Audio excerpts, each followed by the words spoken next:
सम्भाषणसन्देशसंस्कृतमासपत्रिकायां प्रकाशितानां बालकथानां ध्वनिप्रसारणम् इदं बालमोदिनी इति। आसीत् नैमिषारण्ये कश्चन युवा ऋषिः। तस्य न आसीत् किमपि नाम। ऋषिः अवदत्, नाम्नः आवश्यकता का? पशुपक्षिणः वृक्षाः च विना नाम सुखेन व्यवहरन्ति। मानवमात्रस्य कृते तत् किमर्थम् आवश्यकम्? माधुर्यप्रदानं तस्य ऋषेः स्वभावः। सर्वेभ्यः मधुरं फलं, मधुरं शब्दं, मधुरं गीतं, मधुरं हसितं, मधुरं दृश्यं च दातुं सः सर्वदा अपि प्रयतते। सः अनामिकः ऋषिः कदाचित् दीर्घकालं तपस्याम् अकरोत्। श्रीविष्णोः स्मरणे सः सदा आसक्तः। अरण्यप्रदेशे क्वापि उपविश्य सः समाधिलीनः अभवत्।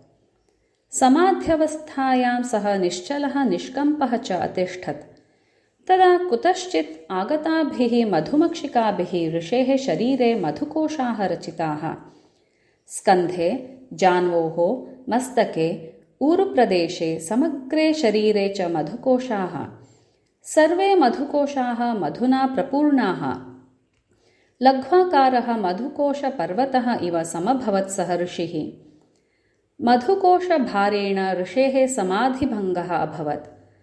अस्वस्थचित्तः सः ऋषिः श्रीविष्णुम् उद्दिश्य अवदत्, हे देव, अहम् एकाग्रचित्ततया भवतः ध्यानं कर्तुम् इच्छामि, किन्तु एताः मधुमक्षिकाः मम अवधानभङ्गं कुर्वन्ति।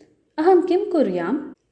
तदा श्रीविष्णुः हसन् अवदत्, ध्यानं कर्तुम् एकस्मिन् एव स्थाने स्थिरतया उपवेष्टव्यम् एव इति नास्ति। सञ्चरन् अपि मम ध्यानं कर्तुं शक्नोषि। अहं चराचरे तिष्ठामि, अतः सञ्चारं कुर्वन् त्वं ध्यानं कुरु। मधुमक्षिकाणां विक्षेपः अनेन उपायेन दूरी भवेत्। ऋषिः हृष्टः। तस्मात् दिनात् आरभ्य सः सदा सञ्चरन् ध्यानम् अकरोत्।